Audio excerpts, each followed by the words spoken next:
Late in the afternoon. Let's get our energy levels up. I am very much looking forward to this session. And I am looking forward to this session for a variety of reasons.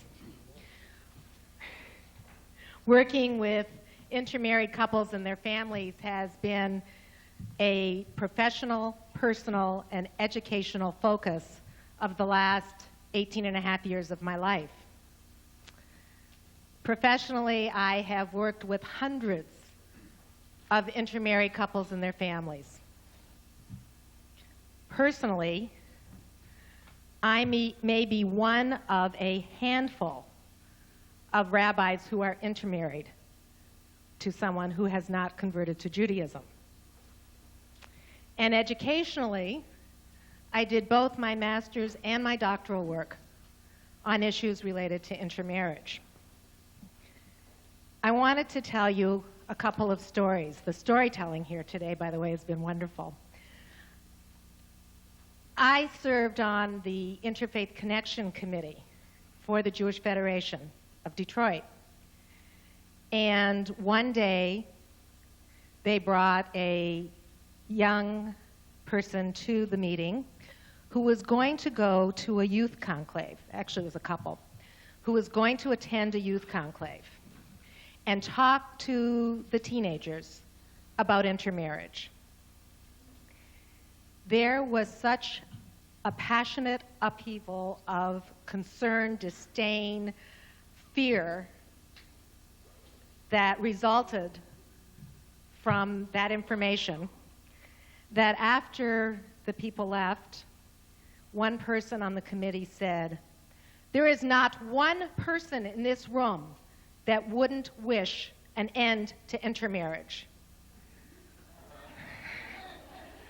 I'm thinking about the man I was lucky enough to find, and I raised my hand and I said, I would not want to see an end to intermarriage for two very important reasons. The first is because I am very much in love with a man and married to a man who is not born Jewish. And the second reason is because I believe that intermarriage is a consequence, and a positive consequence, of a free and open society. And to answer Lisa, we marry people we love, we don't marry labels. Lynn, labels. We marry people we love, we don't marry labels. Lynn Davidman has chosen to speak to us today on the benefits of intermarriage. Professor Davidman is a professor of Judaic Studies, American Civilization, and Gender Studies at Brown University. I applied, I didn't get in. I never had to, no, that's not true. I did apply, not as a student. An impressive educational background. Lynn received her BA in Psychology and Religion from Barnard College at Columbia University, her master's from the University of Chicago Divinity School in Religion and Psychological Studies, and her PhD from Brandeis University in Sociology. Her doctoral work led to the publication of her first of several books entitled Tradition in a Rootless World, Women Turn to Orthodox Judaism, which won the National Jewish Book Award.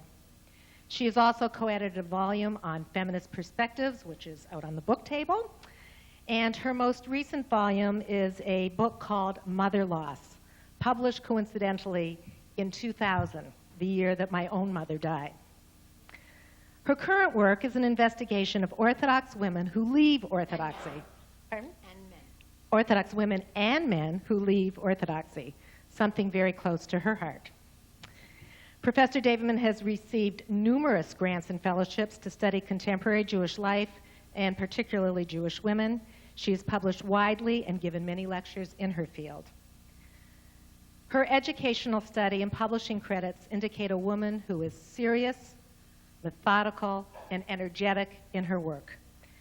After reading her 12-page vitae, I'm utterly impressed. Of particular interest to me is her work in the area of qualitative sociology, Having done my own graduate work using a qualitative research model, I have a great deal of respect for those in mainstream academia who are willing to investigate the value of this important and somewhat controversial alternative to traditional quantitative research. I was especially curious why a woman of her significant achievement would choose to spend a long weekend with a community which is not well known to her. When I asked her why she chose to spend the weekend with us, she responded, "I was asked." But then I pressed her, knowing that she's highly committed, and pointed out that she chose to be with us. Her next comment was very heartwarming and went something like this: "I'm a sociologist who studies Jewish identity, and I like to be with Jews who do things differently, and so do we." With Jewish communal attitudes as they are, only a scholar with great intellectual integrity, with no small dose of chutzpah, which is a high compliment in this company, would tackle such a topic: the benefits of intermarriage. We are grateful to her for her courage and her willingness to spend this weekend with us. It is with admiration, appreciation, and anticipation that I welcome Professor Lynn Davidman.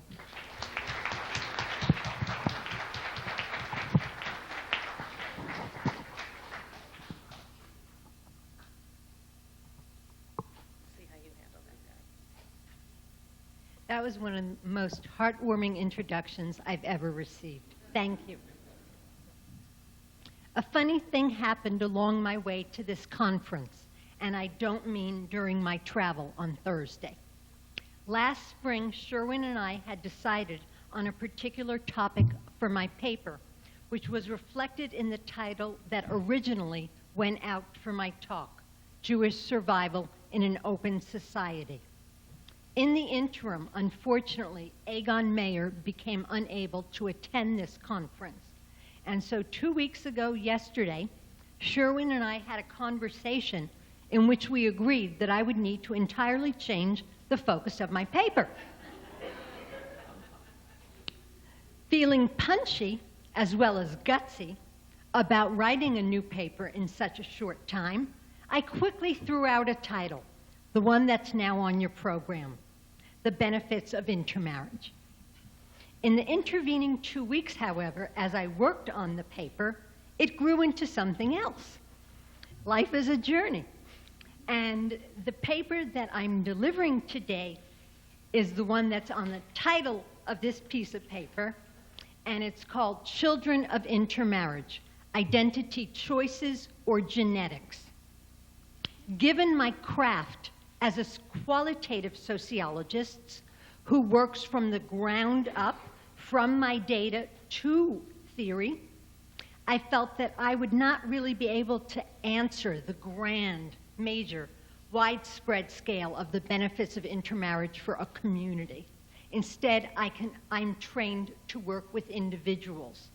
And so my method allows me to work with narratives and then pick from the themes that my interviewees themselves brought up about their own experiences growing up in intermarried households. Nevertheless, it's worth saying that the title of this paper that is printed on the program does have some meaning to me. It was meant to be chutzpahdik, to be a serious challenge to the mainstream Jewish community and its endless and collective hand-wringing and worry about how we are losing Jews to intermarriage and how intermarriage fundamentally and seriously threatens Jewish survival. As I worked further on the paper, however, I changed the title because in some ways I don't want to participate in that debate. Is it good or bad for the Jews? I mean, there's enough people who are arguing about what's good and what's bad for the Jews, and I have better things to do with my energy than lend my voice to that particular debate. Instead, I want to step outside of the entire debate of what's good and bad for the Jews and look at the question from the point of view of people who experience intermarriage firsthand. the children who grow up in Jewish intermarried households. In general, my work is against the grain of much of the research funded by major Jewish agencies, a lot of which is concerned with survival, and attempts to suggest policies that would bring Jews, especially the unaffiliated, closer to traditional Judaism. Here I must note that, of course, I'm speaking in generalities about the Federation, and my long acquaintance with Bethany Horowitz has taught me that even the Federation has the wisdom to sometimes support qualitative work.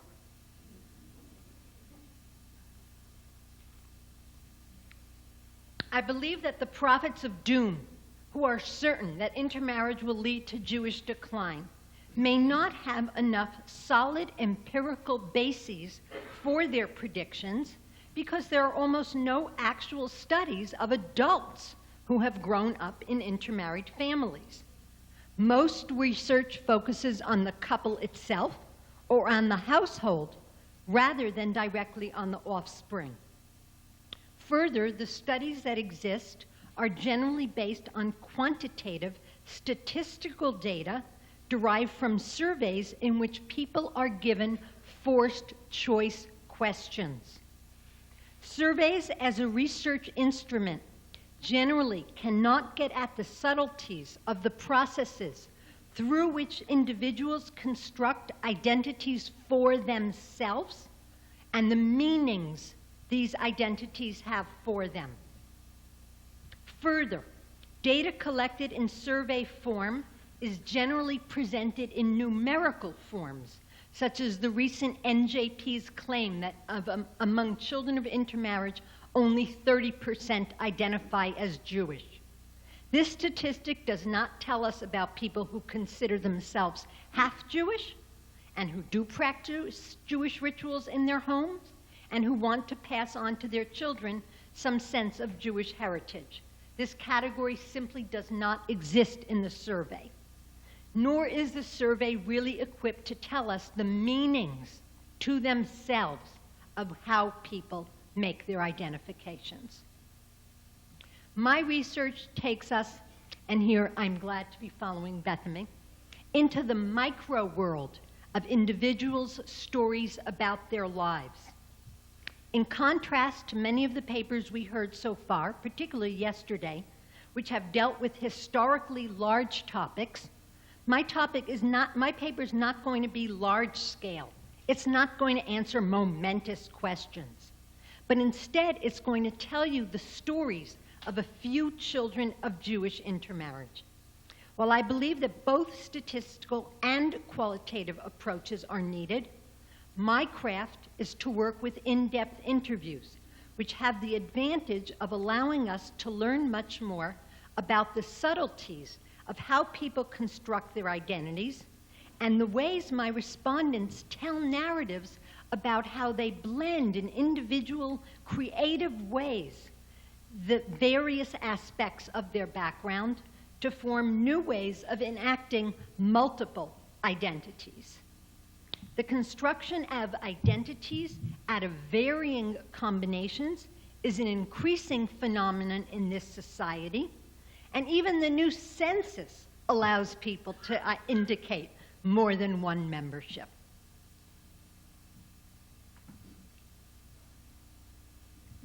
A brief word on some recent work of mine that is relevant to today's topic.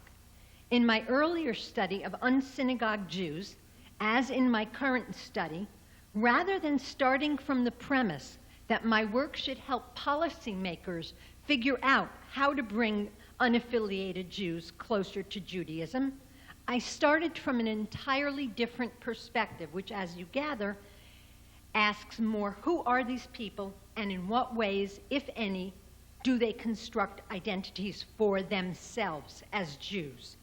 So my questions are not value-laden, but rather phenomenological, meaning focused on people's lived experiences and how they themselves tell stories about them. In other words, I'm not looking at what is not there. How many people don't light Shabbat candles? How many people don't fast on Yom Kippur? condemning the absence of affiliation and traditional practice as leading to Jewish decline, but rather I am looking at what is there, how respondents themselves think about and construct new forms of Jewish identities that are for them valid and meaningful expressions of their Jewishness. Today I'm going to present my findings from my recent study on adult children of intermarriage, Jewish intermarriage. Here again, my starting premise is phenomenological. I'm interested in learning about and analyzing how my respondents construct narratives of identity and the factors that shape these identity decisions.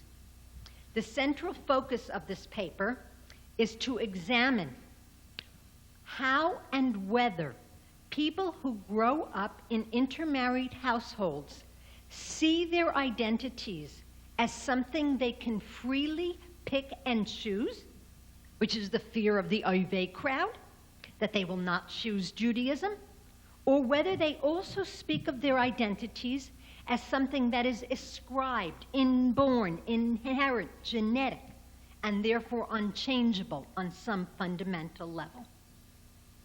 The question of whether Americans in general have freedom of choice in selecting their religion is a central theme in the contemporary sociology of religion. In general, American ideology emphasizes individualism and the freedom we each have to be what we want to be. I want to be me. I don't sing real well, but you know the song. One popular description of the changing nature of identities over time posits that in pre-modern societies, identities were largely a matter of ascription, of birth. You ended up right where you began. Whereas the hallmark of modernity is that identities became the result of choices that are enacted, and thus more what sociologists call achieved identities. Discourse within sociology of religion also maintains the opposition of these models, and I'm not sure they're so opposite, which we'll get to. But sociologists of religion talk about how these modes of religious identity are opposed, whether they're ascribed, inborn, or chosen. And the current trend argues that the United States has changed dramatically from being a society where religion is based in ascription to being a matter of personal choice. The current dominant paradigm within the field heralds the triumphalism of Americans' freedom of choice, with one sociologist, Stephen Warner, asserting religion need not represent something in which people are primordially rooted. Religious affiliation in the United States is not tribal.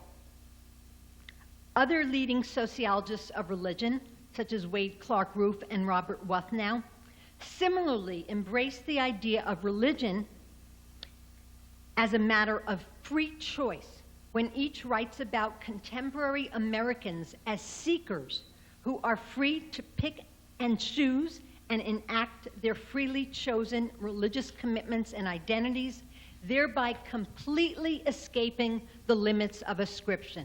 It doesn't matter anymore, say they, how you were born.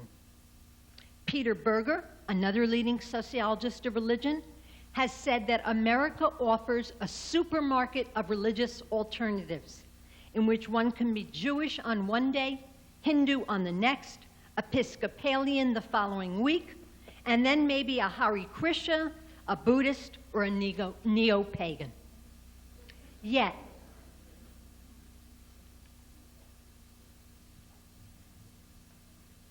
is it really so clear that all Americans see their religions as a simple matter of personal choice? Perhaps this is true for white Protestants, who frequently engage in denominational switching, and who, as the largest set of religious groups in the U.S., are frequently the basis for emerging theories about religion. But perhaps this notion of its all free choice is not true for those for whom religious and ethnic identities are intertwined, such as Jews and some other immigrant ethnic groups, such as Thai Buddhists or Hindu Indians, the second generation of whom call themselves Desi. So one larger theoretical question this research gets at, aside from its particularistic focus on the offspring of intermarriage, is whether the field in which I work, the sociology of religion, is biased in its theories and conclusions by its primary focus on the Christian majority. Perhaps by studying Jews and others whose religion and ethnicities are intertwined in interesting and complex ways, our overarching theories of how individuals identify themselves religiously in the contemporary U.S. might look very different. And this is one of my life agendas, to show the Protestant bias in the field and to move it away from that. To sum up, my case study is about meaning and experience and the balance of choice and ascription or innateness. And my focus is about a particular group, adult children of intermarriage, who I thought would be a particularly good group with which to examine these questions, because the presence of more than one religion brings the issues of choice and constraint into high relief. The paper tells the story of how my respondents tell narratives of identity in which they weave together in complex ways their awareness of choice, which of course we all are aware of, with another sense of ethnic identity as somehow being ascribed. First, a few words about how I found my respondents. If you know I'm talking to a group of people, you need to know how I found them. I interviewed 30 adults in the Providence, Rhode Island area. I located most of my respondents through a display advertisement I placed in the Providence Journal, the main local newspaper. The ad stated, "Do you have one Jewish and one non-Jewish parent? If so, I would like to interview you for a study I am conducting on this subject. All responses will be anonymous and confidential. Please call Professor Lynn Davidman," and then I gave my office phone number. I received over 40 calls, and I selected respondents so that there would be a balance of men and women and a range of ages. The majority of my respondents were under 45 years of age, which is not surprising given the increase in intermarriage over the course of the century, though I did have two 82-year-old twins who came in. Several of the respondents were students at Brown, located through flyers placed on campus. They represented my youngest responses, and I was interested in them because they are currently at the stage of grappling with just who they are outside of their parents' desires for them. I want to give you a very quick overview of the ways in which these 30 respondents self-identify. Here it's critical to point out that I am using their categories, how they speak of themselves, and not my categories that I'm imposing on them. Of the 30, 10 consider themselves Jewish, but not necessarily religious. Among this group, half had a Jewish mother and half had a Jewish father. In general, I was fascinated to find that I couldn't predict, based on which parent was what the outcome would be among the adult children. 12 of my interviewees consider themselves, again in their language, half Jewish. Within this group, half had a Jewish mother and half had a Jewish father. 12 of my interviewees, I said that already, excuse me. 6 people identify as Christian, 3 of these had Jewish mothers, and 3 had Jewish fathers. In presenting my findings here, I'm going to focus on the 2 largest groups, those who consider themselves Jewish and those who consider themselves half-Jews. I will not focus on those who identify as Christian, who are of less interest in this context.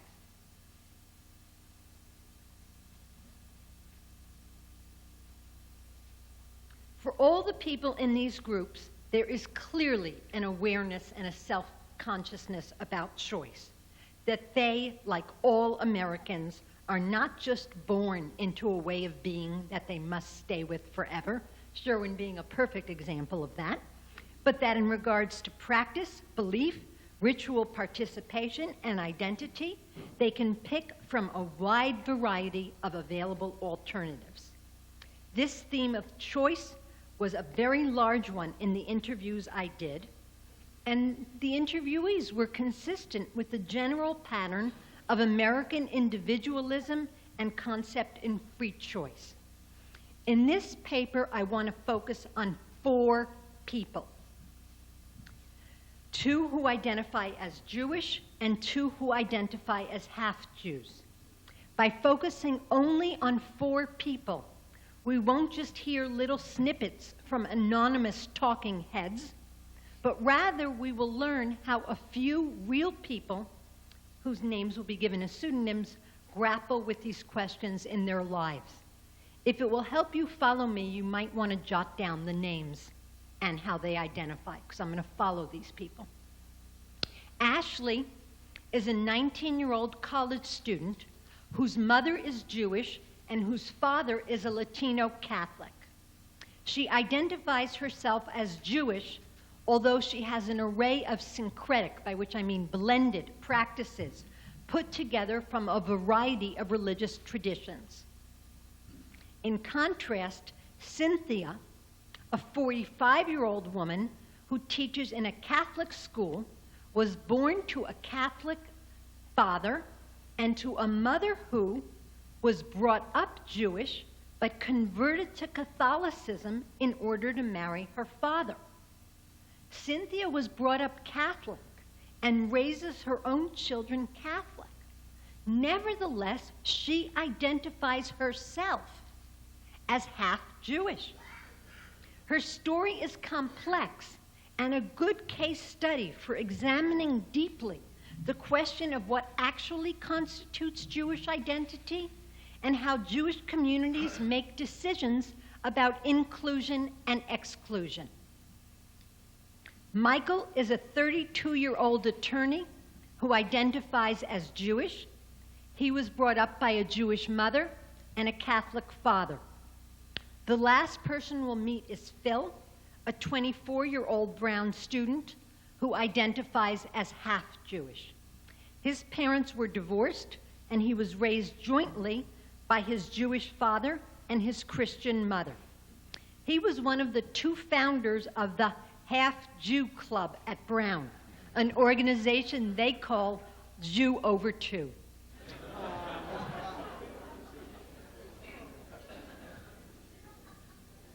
First, I will present their comments on how religion and religious practice is clearly a matter of choice, voluntary and not at all innate. Let's first hear from Cynthia, my most complicated respondent. Obviously, I was not ever forced into Judaism. In fact, the opposite. But I was definitely encouraged to know about my mother's Jewish background and heritage. And now that as an adult, I'm much more free to make my own decisions, I choose to maintain an identification with that Jewish aspect of myself that comes from my mother's original heritage. So I think that as a result of that, I feel more connected. And lately I've been even thinking of putting a mezuzah on my house, a good Catholic household, just to show that I maintain that connection, although I am afraid that others might consider that sacrilege.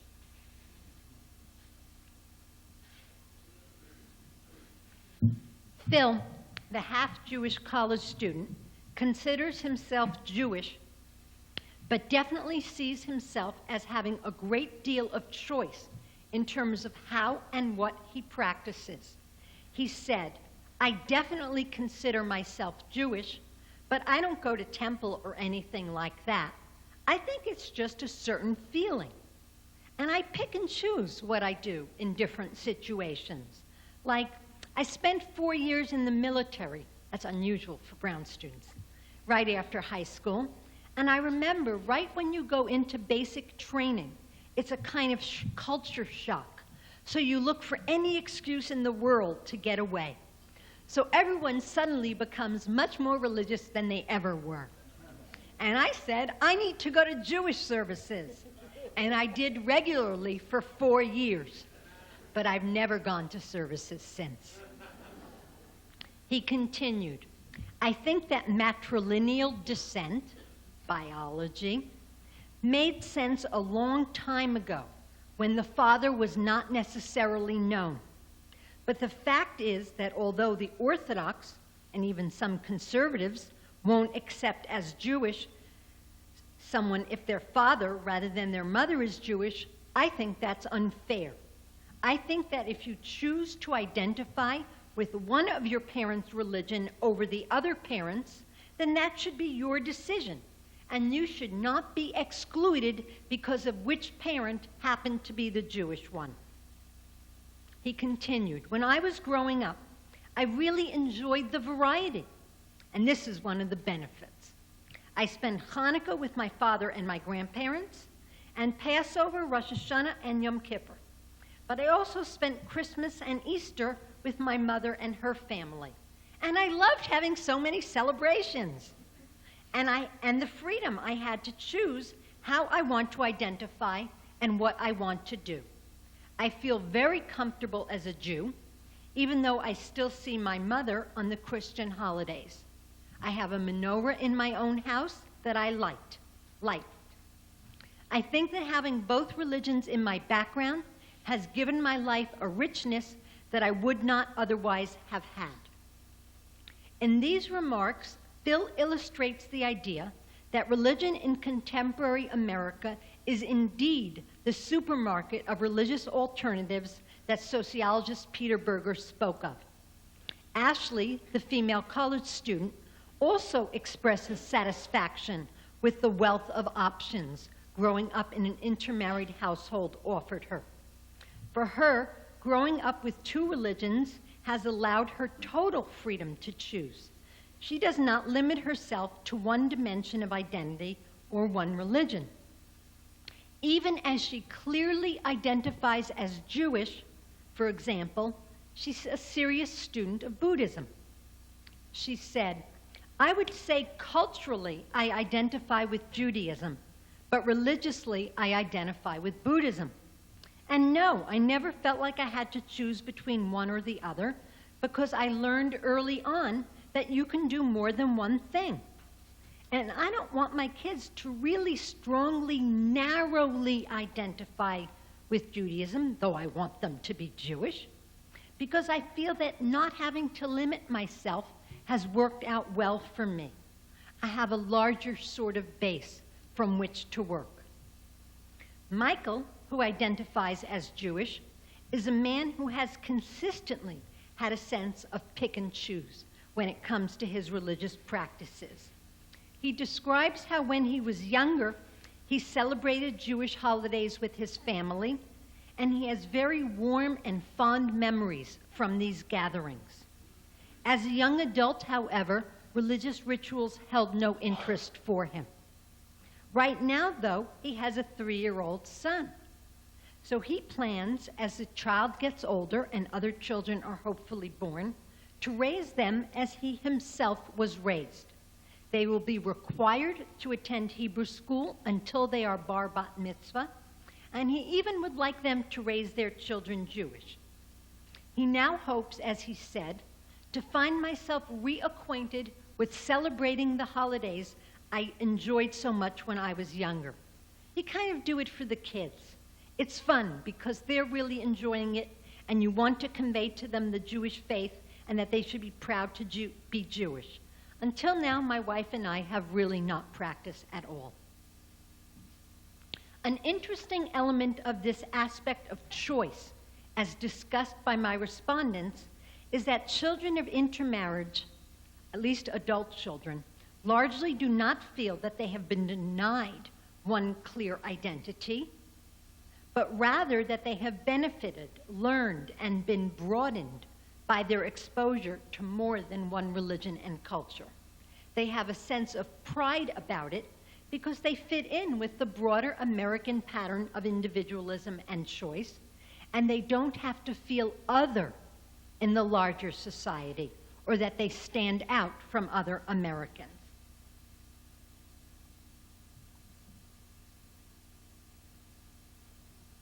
This theme of choice really pertains to all Jews. Some of the denominations, such as secular humanistic Judaism, Reform, Reconstructionism, and maybe even conservatism to some extent, all have that element as their cornerstone.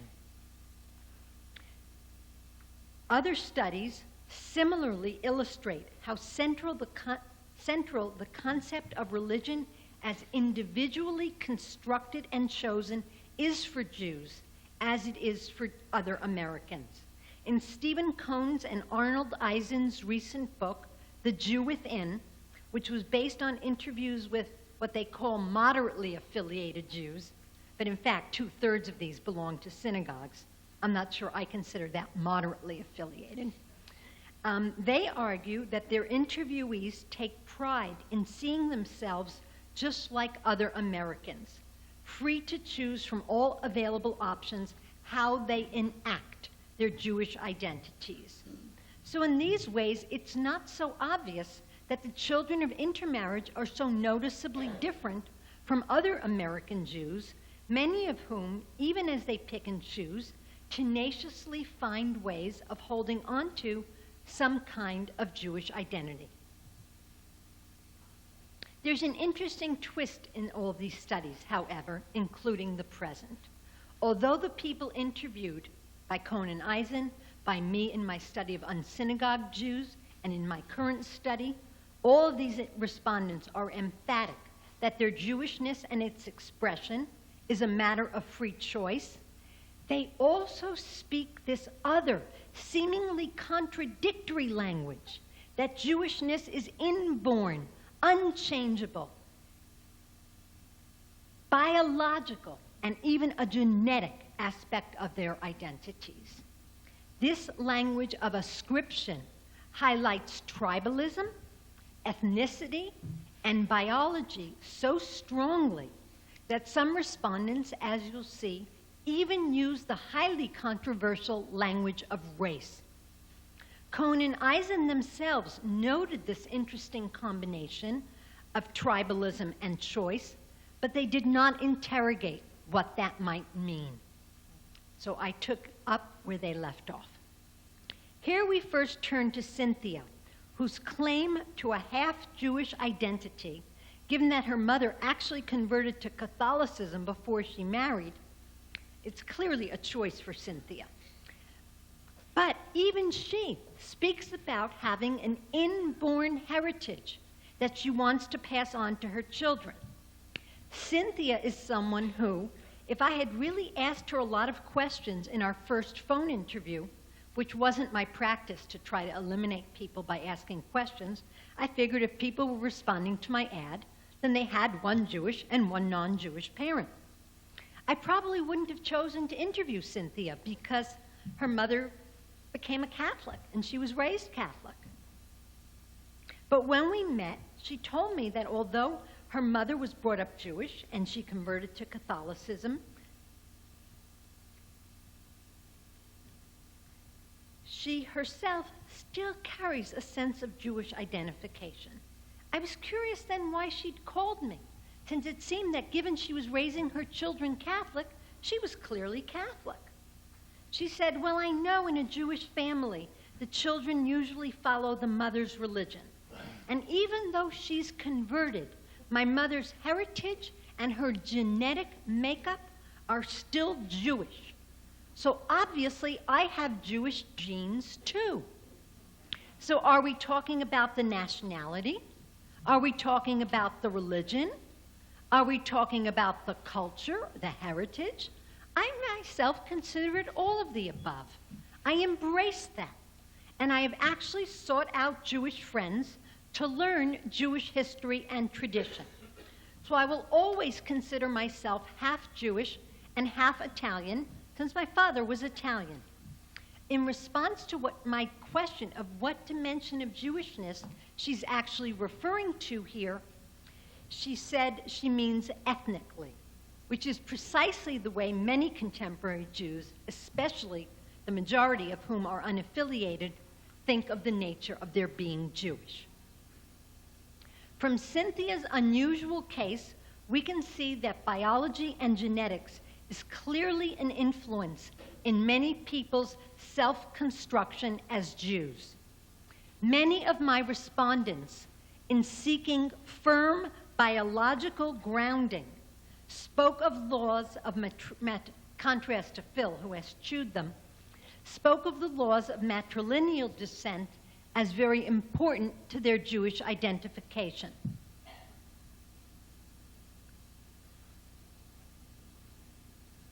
Ashley, the same college student who earlier talked about being free to choose Judaism as well as Buddhism, also nevertheless spoke a clear language of ascription and genetics.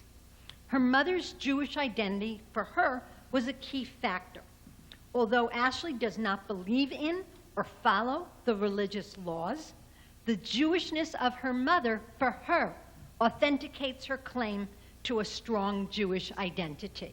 She said, "My mom was raised Jewish, and so I know that if I married a Jewish man and I wanted to be married by a rabbi, that would not be a problem, because my mother was confirmed.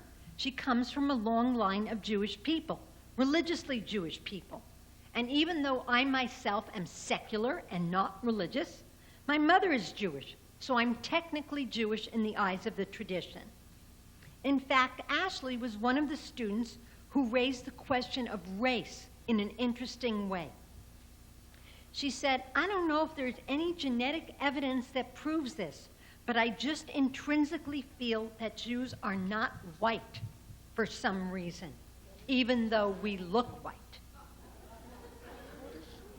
Phil, another college student who considers himself half Jewish, spoke about what he called the incredible complexities of what it means to be Jewish. I'm quoting now.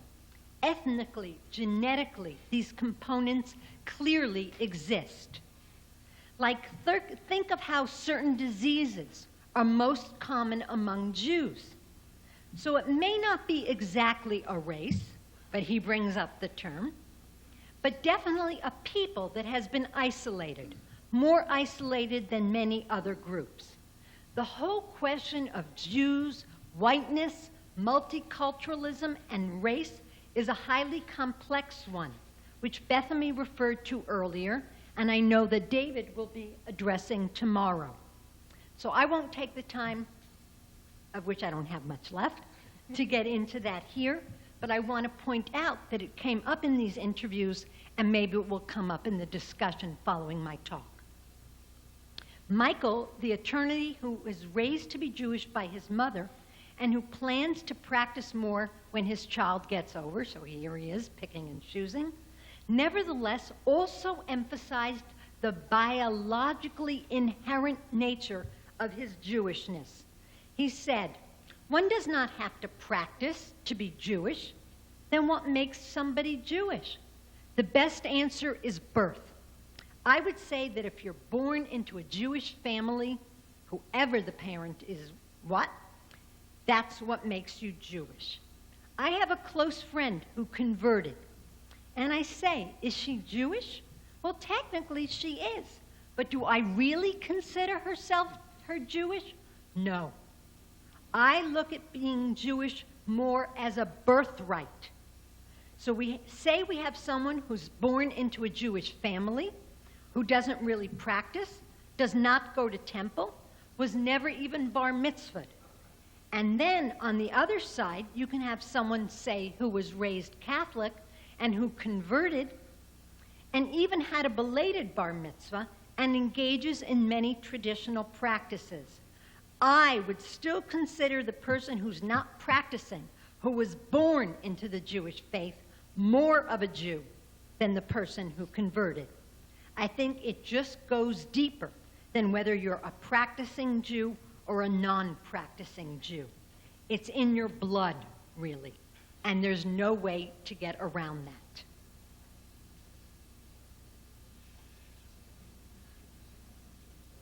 Another biological factor cited by my respondents as an index of their Jewishness is that their Jewishness is highly visible. It is manifest in their very appearance. Looking Jewish is a major factor in whether one identifies oneself as Jewish. Parenthetically, one of my respondents with a Jewish father who didn't consider herself Jewish said, "Just look at me. I've got this blonde hair, these blue eyes. I didn't fit in." Similarly, many of my respondents who do identify as Jewish mentioned such things as hair color and texture, nose size, and dark coloring as evidence that they are visibly Jewish and therefore always identified as such by others. Ashley told me, "I look Jewish. That is another sense in which I identify because most people would see me and then think I was Jewish." When I said to her, "What does it mean to look Jewish?" she said, "Well, I have small, very dark eyes. My mother was blonde and blue-eyed. I am dark and I have a kind of long nose, wide mouth. I just feel like I have Jewish features, and society has confirmed that in terms of how people respond to me." Michael, too, identified himself as looking Jewish. He said, I quote, "I think I have a Jewish nose." I stopped him. I said, "What's a Jewish nose?" He looked at me right in the eye and he said, "You know."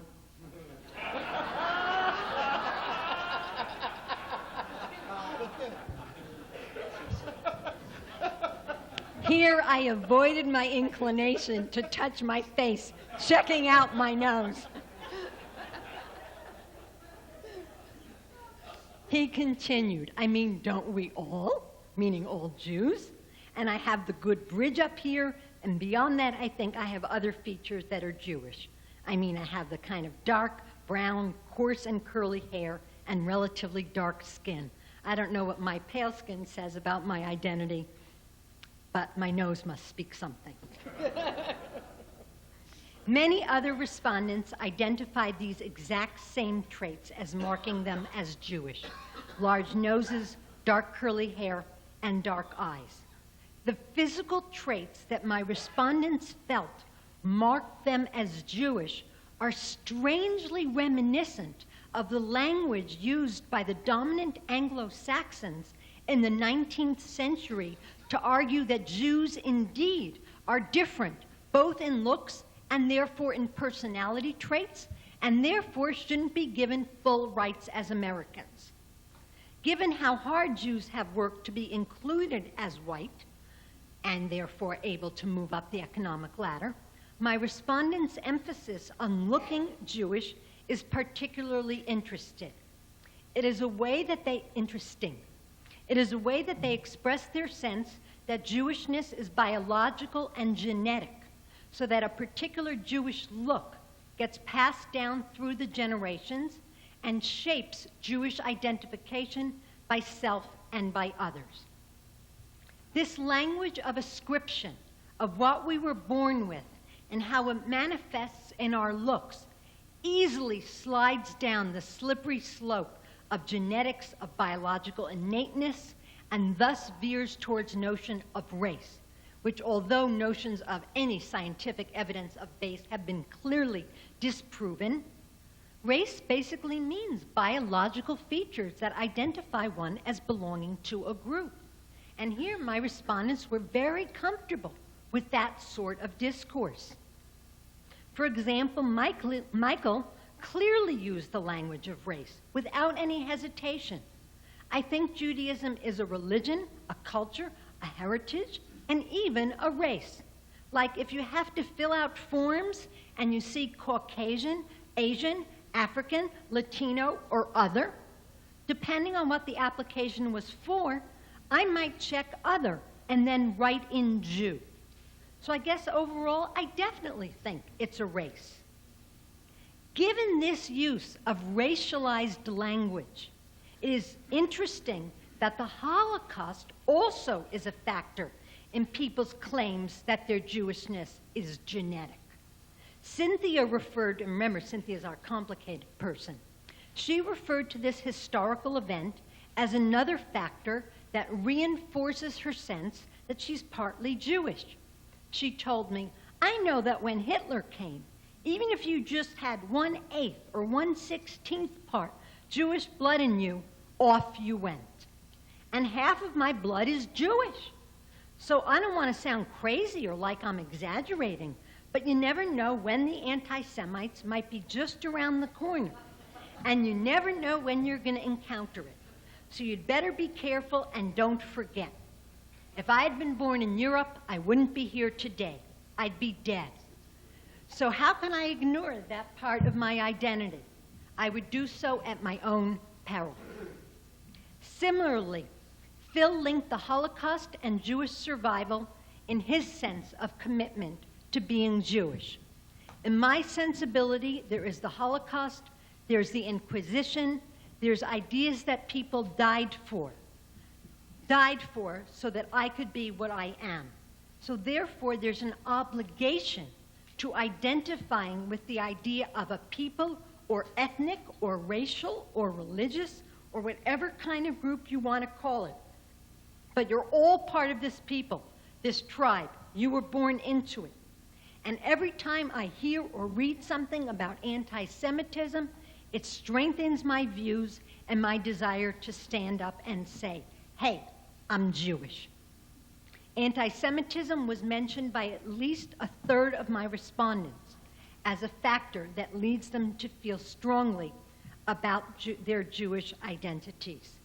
Cynthia, who does not feel she looks particularly Jewish, here I'm not saying who looks what, said, well, I think that when I experience anti-Semitism, like when I'm with a group of people who don't know I'm Jewish and they start telling anti-Semitic jokes, that I even more strongly want to identify myself as Jewish.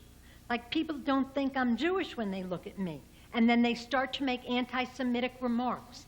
And I love being able to stop them short by saying, you know, you're talking to someone who's Jewish. This is when I feel the strongest identity, like you don't mess with me or my people.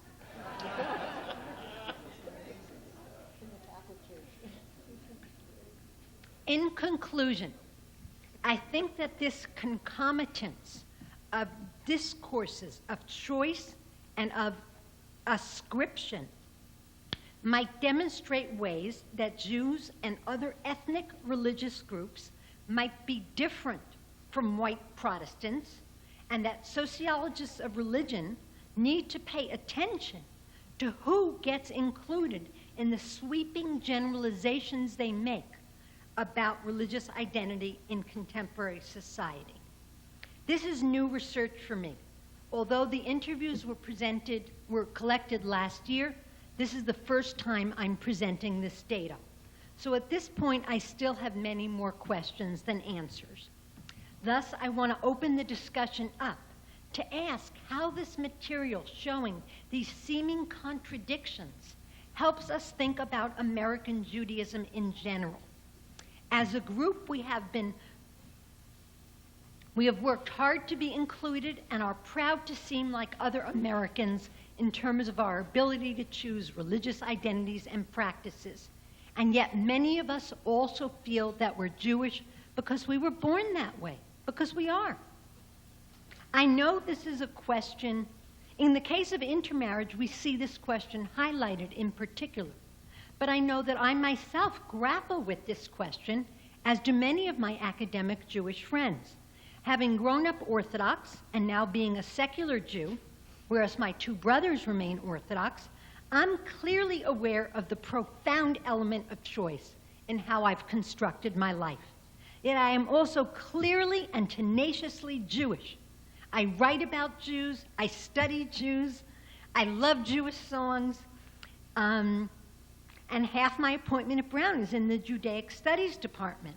So I, like many of my respondents, feel I'm Jewish because I was born and brought up that way, even though the meaning of being Jewish differs greatly for me and the rest of my family. And so I end with a question. Are these discursive elements, choice and constraint, necessarily contradictory? Might there be a way of constructing a larger discourse that encompasses and embraces both of these elements?